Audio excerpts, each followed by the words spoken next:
सफल होंगे। ये जो घर 25 मई को हमने बच्चों को चलना सिखाया, अब हम दौड़ना चाहते हैं।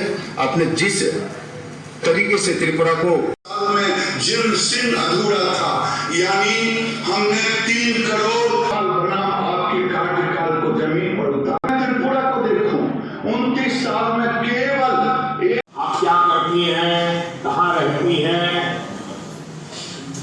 कैसे मुसीबतों में जीवन गुजारा करती हैं, सारा समझना चाहता हूँ।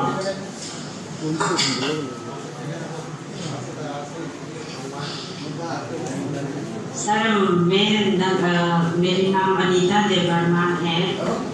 मैं मजदूरी का काम करती हूँ सर।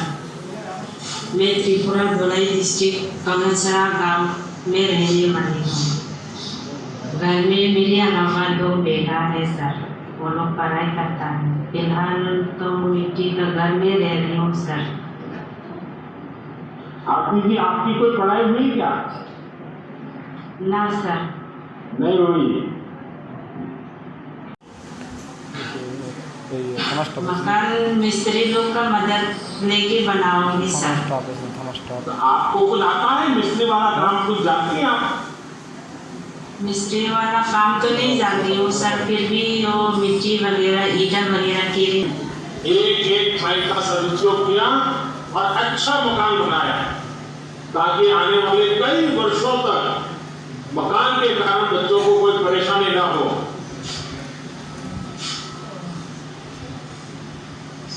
तब तो जल्द ही आपका पक्का घर बन जाएगा। आपका बहुत बड़ा सपना पूरा होगा। हाँ सर। जब औरत के घर बनते थे और आपके लिए मिट्टी का घर था, तो आपको क्या लगता था?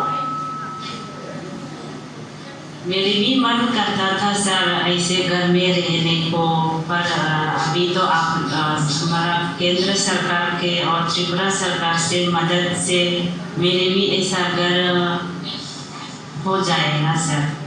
इसके लिए मैं हमारा केंद्र सरकार और त्रिपुरा सरकार को बहुत बहुत धन्यवाद देती हूँ। अनिता जी, जब से हमें বিষয় নিয়ে আজকে এই তুলাশিকর আড্ডি ব্লকে আলোচনা হচ্ছে, কি আলোচনা? আজকে আমরা এই মুহূর্তে তুলাশিকর ব্লকে আছি। আজকে আপনারা জানেন দেশের প্রধানমন্ত্রী মাননীয় নরেন্দ্র মোদীজি ত্রিপুরা রাজ্যের 1.5 লক্ষ পরিবারকে 1,47,000 পরিবারকে আজকে প্রধানমন্ত্রী আবাস যোজনায় প্রথম কিস্তির টাকা আজকে এফটি করে মানে প্রত্যেকের অ্যাকাউন্টে বোতাম টিপে দিয়েছেন।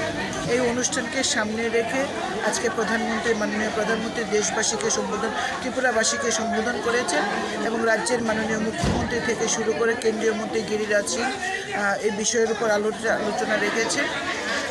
বিগত সময়ে ত্রিপুরাতে আমরা দেখেছি যে ঘর পাওয়ার ক্ষেত্রে যে অনিয়ম হয়েছিল এবং প্রকৃত যারা সুবিধাভোগী, যারা বঞ্চিত হয়েছিল তাদের কথা চিন্তা করে রাজ্যের মাননীয় মুখ্যমন্ত্রী, রাজ্যের মাননীয় উপমুখ্যমন্ত্রী দেশের প্রধানমন্ত্রীর সঙ্গে কথা বলেছেন এবং প্রধানমন্ত্রী আবাস যোজনাকে আরও সরলীকরণ করে যাতে ত্রিপুরার গরিব মানুষ প্রত্যেককে ঘর দেওয়া যায়, তার জন্য প্রধানমন্ত্রী আবাস যোজনার ঘরগুলির শর্তাবলী পরিবর্তন করে মানুষের মধ্যে যাতে আরও বেশি ঘর দেওয়া যায় সেটা সেই লক্ষ্যমাত্রা রেখে কাজ করেছে এবং নতুন আরও 1,59,000 পরিবারকে ঘর দেওয়ার জন্য প্রধানমন্ত্রী আজকের এই কার্যক্রমের সূচনা করলেন।